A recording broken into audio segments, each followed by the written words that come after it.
Assalamualaikum warahmatullahi wabarakatuh. Alhamdulillah wa syukurillah, segala puji hanya milik Allah. Puji yang lirih dari hati yang lelah, puji yang kadang tak terdengar oleh siapapun selain Dia yang Maha Mendengar. Jika saat ini engkau menonton video ini, jika kata-kata ini sampai ke telingamu di waktu yang sunyi, ketahuilah dengan lembut bahwa ini bukan kebetulan. Ini adalah cara Allah mengetuk hatimu, dengan penuh kasih sayang, tanpa suara keras, tanpa paksaan. Mungkin hari ini engkau merasa berat. Nafas terasa panjang, dada terasa sempit, dan hati seolah membawa beban yang tak bisa diceritakan. Engkau tetap tersenyum di hadapan manusia, tapi di dalam batin ada luka yang terus berdenyut. Dan di saat seperti itu, Allah tidak meninggalkanmu. Justru di saat rapuh inilah, Dia mendekat. Video ini bukan untuk menghakimi. Bukan untuk menilai seberapa jauh langkahmu tersesat. Video ini hadir untuk duduk di sampingmu, menemanimu yang sedang lelah secara batin, dan berbisik pelan bahwa engkau masih dicintai. Bahwa pintu Allah belum tertutup. Bahwa hatimu, meski retak, masih punya arah untuk pulang. Bagian kedua, pembahasan pengantar mendalam. Ada masa dalam hidup ketika suara dunia terasa terlalu bising, namun di dalam hati justru sunyi. Engkau menjalani hari demi hari, tapi rasanya seperti berjalan tanpa tujuan. Doa-doa terucap, namun seolah menggantung di langit, belum juga turun menjadi jawaban. Dan di titik itu, tanpa sadar, engkau mulai bertanya dalam diam. Apakah Allah masih mendengarku? Malam-malam menjadi saksi. Saat semua tertidur, engkau terjaga dengan pikiran yang tak mau diam. Ada penyesalan yang datang perlahan, mengingat dosa-dosa lama yang belum benar-benar kau tinggalkan. Ada rindu kepada Allah, tapi juga rasa malu untuk kembali. Engkau merasa kotor, merasa terlalu jauh, merasa tak pantas untuk berharap banyak. Padahal jauh di dalam hati, engkau tidak pernah ingin benar-benar pergi. Hati ini hanya lelah. Lelah menunggu. Lelah berharap. Lelah berpura-pura kuat. Engkau ingin dekat, ingin tenang, ingin merasa dipeluk oleh rahmat Allah. Tapi langkah terasa berat, karena bisikan-bisikan halus membuatmu merasa gagal. Hidup memang penuh ujian. Ada kehilangan yang belum pulih. Ada doa yang belum terjawab. Ada luka yang disimpan rapi agar tak terlihat. Namun di balik semua itu, ada satu rasa yang tetap bertahan. Takut kehilangan Allah. Takut jika suatu hari hati ini benar-benar mati rasa. Dan rasa takut itulah tanda bahwa imanmu belum padam. Air mata yang jatuh di sepertiga malam bukan kelemahan.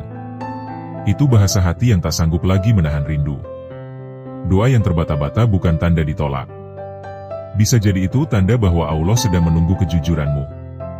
Bukan kata-kata indah, tapi hati yang hancur lalu berserah. Bagian ketiga, jembatan menuju pembahasan inti. Di titik inilah, seringkali ada hal-hal kecil yang luput kita sadari. Hal-hal yang tampak sepele, terasa biasa, bahkan dianggap wajar. Padahal perlahan, hal-hal itulah yang menjauhkan hati dari Allah, melemahkan doa, dan membuat batin semakin kosong. Bukan karena kita sengaja membangkang, tetapi karena kita lelah dan lalai. Setelah ini, mari kita duduk lebih tenang. Mari kita dengarkan dengan hati yang terbuka. Ada beberapa renungan penting yang perlu disadari bersama, agar langkah yang lelah ini bisa kembali menemukan arah. Agar doa yang terasa jauh bisa kembali hangat. Agar hubungan dengan Allah tidak hanya tinggal di lisan, tetapi hidup di dalam dada. Tidak untuk menyalahkan. Tidak untuk membuka aib. Hanya untuk mengajak hati ini jujur. Karena terkadang, yang paling kita butuhkan bukan jawaban dari luar, melainkan keberanian untuk melihat ke dalam diri sendiri, dengan cahaya kasih sayang Allah. Bagian keempat, ajakan dan doa. Sebelum kita melangkah lebih jauh, izinkan aku mengajakmu melakukan satu hal kecil, namun penuh cahaya. Dengan hati yang lembut, mari kita kirimkan sholawat kepada junjungan kita, Nabi Muhammad Shallallahu Alaihi Wasallam. Tuliskan sholawatmu di kolom komentar, sebagai tanda cinta, sebagai jembatan agar doa-doa kita lebih dekat untuk diijabah. Jika hatimu sedang memikul beban, jika ada hajat yang belum terjawab, jika ada luka yang ingin disembuhkan, tuliskan juga doamu. Tidak perlu panjang. Tidak perlu indah. Biarkan kami mengaminkan bersama, dalam sunyi, dengan harap yang sama. Ya Allah, Engkau yang maha lembut, kami datang dengan hati yang lelah. Kami datang dengan dosa yang tak terhitung, dengan jiwa yang sering lalai. Jangan engkau palingkan wajah MU dari kami. Peluklah kami dengan rahmat MU. Ampuni kami tanpa menghitung. Tenangkan hati yang gelisah. Kuatkan iman yang hampir padam. Dekatkan kami kembali kepada MU, sedekat-dekatnya. Ya Allah, jika hari ini ada yang menangis diam-diam, jadikan air matanya sebagai penghapus dosa. Jika ada yang hampir menyerah, jadikan sabar sebagai cahaya. Dan jika ada yang rindu untuk pulang, bukakan pintu MU selebar-lebarnya. 1. Bergantung pada makhluk lebih dari kepada Allah. Ada satu kerusakan hati yang paling halus, paling tidak terasa, namun paling sering terjadi.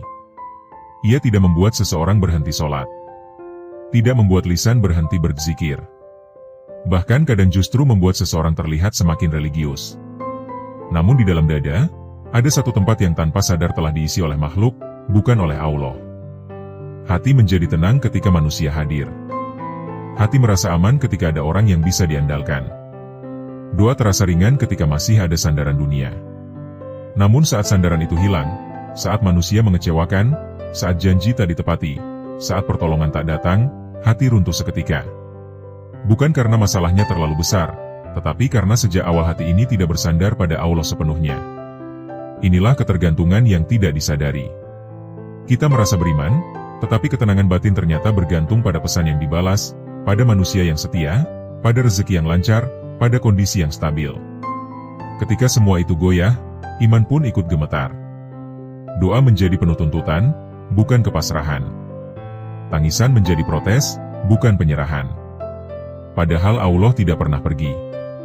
Yang menjauh adalah hati kita. Kita terlalu sering menaruh harap pada makhluk yang sama-sama lemah. Kita lupa bahwa makhluk bisa berubah kapan saja. Bisa pergi kapan saja. Bisa gagal kapan saja. Dan saat makhluk runtuh, hati ikut hancur, karena sejak awal hati tidak dikuatkan oleh tauhid yang utuh. Bergantung kepada Allah bukan berarti tidak butuh manusia. Tetapi hati tahu tempatnya. Manusia hanya sebab, bukan penentu. Manusia hanya perantara, bukan pemilik hasil. Ketika hati benar-benar bersandar kepada Allah, kehilangan manusia tidak menghancurkan iman. Kekecewaan tidak mematikan harapan. Karena sandaran sejati tidak pernah rapuh. Namun selama hati masih lebih takut kehilangan manusia daripada kehilangan Allah, selama itu pula batin akan terus gelisah. Karena kita menggantungkan ketenangan pada sesuatu yang fana. Dan inilah awal kehancuran hati yang sering tidak kita sadari.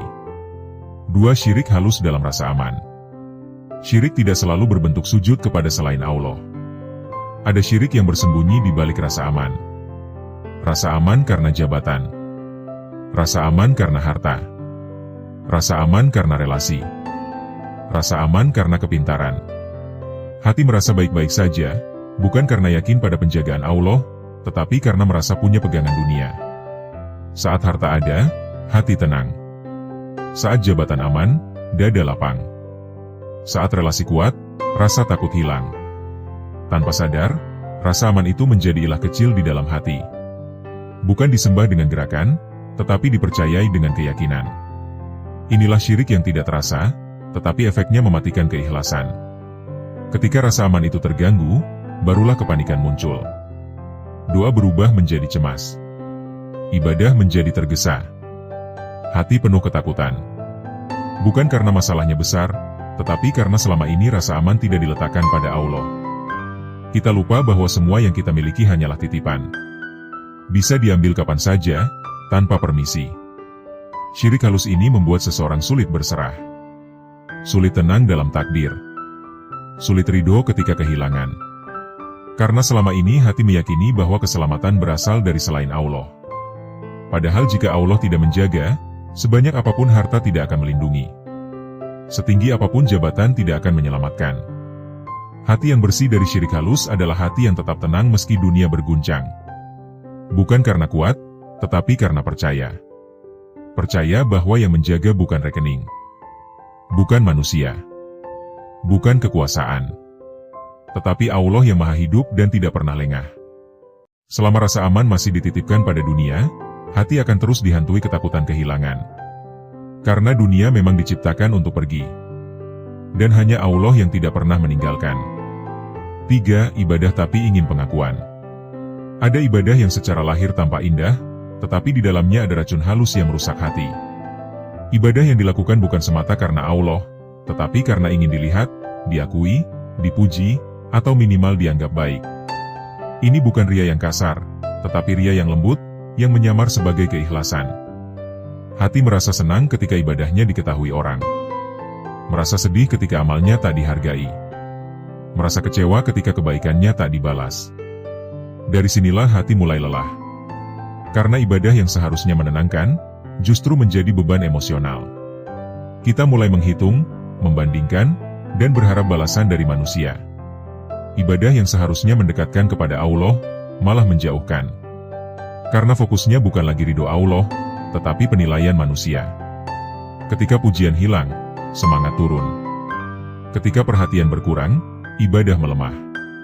Inilah tanda bahwa hati belum benar-benar merdeka. Allah tidak butuh amal kita. Yang butuh adalah hati kita. Dan ketika ibadah dijadikan sumber harga diri, maka saat harga diri itu runtuh, iman ikut goyah. Kita merasa lelah berbuat baik. Merasa tak dihargai. Padahal masalahnya bukan pada amal, tetapi pada niat yang tercampur. Ibadah yang murni mungkin tidak terlihat megah. Tidak selalu disorot. Tidak selalu diapresiasi. Tetapi ia menenangkan. Ia menguatkan. Ia membuat hati ringan meski sendirian. Karena tujuan ibadah bukan untuk membuat manusia kagum, tetapi agar Allah ridho. Ketika hati kembali lurus, ibadah menjadi tempat istirahat, bukan panggung. Menjadi pelukan, bukan tuntutan. Dan saat itulah hati yang hancur perlahan mulai sembuh, karena ia kembali kepada tujuan asalnya. Berserah hanya kepada Allah. 4. Takut kehilangan dunia, bukan takut kehilangan Allah. Ada kerusakan hati yang sangat dalam, namun sering disangka wajar. Hati yang begitu takut kehilangan dunia, tetapi hampir tidak pernah benar-benar takut kehilangan Allah. Takut kehilangan pekerjaan, takut kehilangan pasangan, takut kehilangan harta, takut kehilangan posisi, takut kehilangan kenyamanan. Namun tidak pernah benar-benar gemetar saat iman melemah, saat doa ditinggalkan, saat hati semakin jauh dari Allah. Ketakutan ini membentuk arah hidup seseorang. Pikirannya dipenuhi skenario terburuk tentang dunia. Tidurnya tidak nyenyak karena memikirkan masa depan. Dadanya sempit karena takut miskin. Jiwanya gelisah karena takut tidak dihargai. Semua energi batin terkuras untuk mempertahankan dunia yang memang tidak pernah menjanjikan keabadian. Ketika dunia terancam, air mata mudah jatuh. Ketika rencana gagal, hati hancur. Namun ketika sholat ditinggalkan, ketika doa mulai dingin, ketika zikir terasa asing, tidak ada kegelisahan yang sama. Inilah tanda bahwa rasa takut telah bergeser. Bukan lagi takut kepada Allah, tetapi takut pada kehilangan makhluk. Padahal dunia tidak pernah berjanji untuk setia. Dunia memang diciptakan untuk pergi. Dunia hanya persinggahan, bukan tempat menetap. Namun hati yang terlalu mencintainya akan selalu berada dalam ketakutan. Karena mencintai sesuatu yang pasti hilang adalah resep kegelisahan. Takut kepada Allah bukan berarti hidup dalam teror. Justru sebaliknya. Takut kehilangan Allah melahirkan ketenangan. Karena hati akan menjaga hubungannya. Akan berhati-hati dalam langkah. Akan cepat kembali saat tergelincir. Takut ini bukan membuat sempit, tetapi menjaga agar hati tidak tersesat terlalu jauh. Selama rasa takut terbesar masih pada dunia, batin tidak akan pernah benar-benar tenang. Karena dunia selalu berubah. Selalu menuntut. Selalu membuat cemas. Namun ketika takut kehilangan Allah menjadi yang utama, dunia akan berada di tempat yang semestinya. Datang disyukuri. Pergi tidak menghancurkan iman. 5. Mengukur kebenaran dengan perasaan sendiri. Ini adalah penyakit hati yang sangat halus. Menganggap apa yang terasa nyaman sebagai kebenaran. Menganggap apa yang membuat hati tenang sebagai tanda ridho Allah. Padahal tidak semua yang terasa nyaman itu benar, dan tidak semua yang terasa berat itu salah. Hati manusia mudah tertipu oleh perasaan. Ketika dosa terasa nikmat, hati membenarkannya. Ketika kebenaran terasa pahit, hati menolaknya. Inilah saat perasaan dijadikan hakim, bukan petunjuk. Dan perlahan, arah hidup pun bergeser tanpa disadari. Seseorang bisa merasa dekat dengan Allah, padahal sebenarnya sedang jauh. Bisa merasa aman, padahal sedang lalai. Bisa merasa benar, padahal sedang menipu diri sendiri. Karena ukuran kebenaran bukan lagi kesungguhan hati kepada Allah, tetapi kenyamanan batin sesaat. Mengikuti perasaan tanpa kendali membuat iman rapuh. Hari ini semangat ibadah karena hati sedang tenang. Besok meninggalkan ibadah karena hati sedang berat. Hubungan dengan Allah menjadi tidak stabil, tergantung mood, tergantung suasana, tergantung keadaan. Padahal iman tidak dibangun di atas perasaan. Ia dibangun di atas kesadaran, kesetiaan, dan kejujuran. Hati memang perlu dirasakan, tetapi tidak boleh dijadikan penentu utama. Karena perasaan bisa berubah dalam hitungan detik, sementara kebenaran tetap berdiri meski tidak selalu terasa indah. Ketika perasaan dijadikan ukuran, manusia akan mencari pembenaran, bukan perbaikan. Akan mencari alasan, bukan taubat. Dan lama-lama, hati menjadi keras, karena selalu merasa dirinya benar. Hati yang sehat adalah hati yang mau dikoreksi. Mau mengakui bahwa tidak semua yang terasa nyaman itu baik. Dan tidak semua yang terasa berat itu buruk. Justru seringkali, jalan kembali kepada Allah terasa berat di awal, tetapi menenangkan di akhir. 6. Lisan bertauhid, hati penuh keluhan. Ada tauhid di lisan, tetapi keluhan di dalam dada. Ada zikir di bibir, tetapi protes di hati. Seseorang mengucapkan kalimat-kalimat iman, namun di balik itu tersimpan rasa tidak terima terhadap takdir Allah. Keluhan ini sering tidak diucapkan keras-keras. Ia bersembunyi dalam batin. Dalam bentuk membandingkan hidup dengan orang lain. Dalam bentuk mempertanyakan keadilan. Dalam bentuk rasa kecewa yang dipendam. Inilah keluhan yang paling berbahaya, karena pelakunya merasa masih beriman. Hati berkata percaya, tetapi batin memberontak. Ketika ujian datang, lisan berkata sabar, namun hati berkata capek. Ketika doa belum terjawab, lisan berkata yakin, namun batin berkata ragu. Inilah retakan iman yang perlahan melebar. Keluhan yang terus dipelihara membuat hati jauh dari ketenangan. Karena di satu sisi ingin percaya, di sisi lain menolak kenyataan. Jiwa terbelah antara iman dan ego. Dan pertarungan ini melelahkan. Allah tidak melarang hambanya mengadu. Tetapi keluhan yang diarahkan kepada makhluk berbeda dengan keluhan yang diserahkan kepada Allah. Mengadu kepada Allah melahirkan kedekatan. Mengeluh tentang Allah melahirkan jarak. Hati yang jujur kepada Allah akan berkata, "Aku lemah, aku capek, aku butuh Engkau." Bukan berkata, "Mengapa Engkau begini kepadaku?" Perbedaannya sangat halus, tetapi dampaknya besar. Ketika hati berhenti mengeluh dan mulai berserah, ketenangan perlahan turun. Bukan karena masalah selesai, tetapi karena hati tidak lagi melawan takdir. Ia menerima, lalu berharap. Ia berserah, lalu bertahan. Dan disitulah tauhid menjadi hidup. Bukan hanya di lisan, tetapi benar-benar bernafas di dalam dada. Pada akhirnya, semua pembahasan ini membawa kita pada satu kesadaran yang sunyi namun jujur. Bahwa kehancuran hati tidak selalu datang dari dosa besar yang terlihat. Ia sering tumbuh dari hal-hal kecil yang kita anggap biasa. Dari kebiasaan menggantungkan harap tanpa sadar. Dari rasa aman yang kita titipkan pada dunia. Dari ibadah yang perlahan kehilangan ruhnya. Dari ketakutan yang salah arah. Dari perasaan yang dijadikan penentu kebenaran. Dari keluhan yang dipelihara diam-diam. Hati manusia tidak hancur dalam satu malam. Ia retak perlahan. Setiap kali berharap berlebihan kepada makhluk. Setiap kali merasa aman karena dunia. Setiap kali beribadah tapi ingin dipuji. Setiap kali lebih takut kehilangan dunia daripada kehilangan Allah. Setiap kali membenarkan diri sendiri hanya karena terasa nyaman. Setiap kali lisan berkata iman, namun hati menyimpan protes terhadap takdir. Dan yang paling menyedihkan, semua itu sering terjadi pada orang-orang yang merasa beriman. Orang-orang yang masih sholat, masih berdoa, masih menyebut nama Allah. Namun batinnya lelah, kosong, gelisah, dan penuh luka yang tidak sembuh-sembuh. Bukan karena Allah menjauh, tetapi karena hati perlahan berpaling. Allah tidak pernah meninggalkan hambanya. Bahkan ketika hamba itu jatuh berulang kali. Bahkan ketika doa terasa tak terjawab. Bahkan ketika hidup terasa gelap. Yang sering menjauh adalah hati kita sendiri. Terlalu sibuk mengatur dunia, hingga lupa bersandar. Terlalu sibuk menjaga citra, hingga lupa keikhlasan. Terlalu sibuk mempertahankan rasa aman palsu, hingga lupa bahwa yang benar-benar menjaga hanyalah Allah. Semua kegelisahan batin yang kita rasakan hari ini sebenarnya adalah panggilan. Bukan hukuman. Bukan tanda ditolak. Tetapi panggilan halus agar hati kembali lurus. Agar sandaran dipindahkan. Agar niat dibersihkan. Agar rasa takut dikembalikan ke tempat yang benar.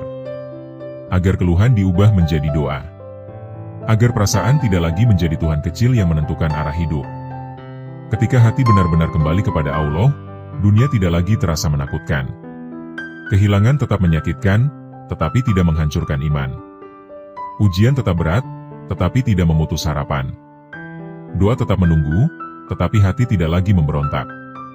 Karena hati tahu, Allah Maha Melihat, Maha Mengetahui, dan Maha Lembut dalam mengatur segalanya. Iman bukan tentang selalu kuat. Tauhid bukan tentang tidak pernah lelah. Justru iman adalah keberanian untuk kembali setiap kali jatuh. Tauhid adalah kejujuran untuk mengakui bahwa kita tidak sanggup tanpa Allah. Bahwa kita rapuh. Bahwa kita butuh. Bahwa kita ingin dipeluk oleh rahmat-Nya.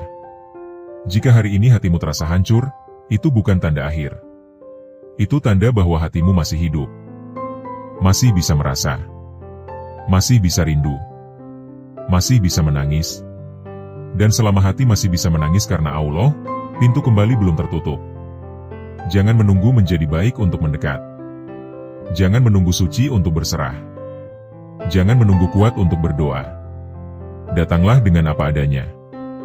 Dengan luka. Dengan dosa. Dengan air mata. Karena Allah tidak menunggu kesempurnaan. Dia menunggu kejujuran. Dan ingatlah satu hal yang paling menenangkan. Allah lebih ingin kita kembali, daripada kita ingin pulang. Dia lebih rindu taubat hambanya, daripada hamba itu rindu ampunannya. Dia Maha Pengasih, bahkan kepada hati yang berkali-kali berpaling. Jika selama ini hidup terasa berat, mungkin bukan karena beban terlalu besar, tetapi karena sandaran yang salah. Dan ketika sandaran kembali kepada Allah, perlahan, meski beban belum terangkat, hati menjadi lebih kuat untuk memikulnya. Untukmu yang masih bertahan sampai akhir video ini, ketahuilah, engkau tidak sendirian. Lelahmu terlihat oleh Allah. Tangismu didengar. Doamu dicatat. Dan sabarmu, meski terseok, tidak pernah sia-sia. Semoga setelah ini, hatimu tidak lagi mencari aman di dunia. Tidak lagi berharap berlebihan pada makhluk. Tidak lagi menjadikan ibadah sebagai panggung. Tidak lagi takut kehilangan selain Allah. Tidak lagi mengukur kebenaran dengan perasaan. Dan tidak lagi menyimpan keluhan yang memisahkanmu darinya. Semoga hatimu kembali tenang. Bukan karena masalah selesai, tetapi karena engkau kembali berserah. Terima kasih telah membersamai channel YouTube ini sampai akhir. Jika kata-kata ini menyentuh hatimu, jangan lupa untuk tetap bersama kami di channel ini. Semoga setiap video menjadi teman sunyi, penguat iman, dan pengingat lembut bahwa jalan pulang selalu ada. Sampai jumpa di video berikutnya. Wassalamualaikum warahmatullahi wabarakatuh.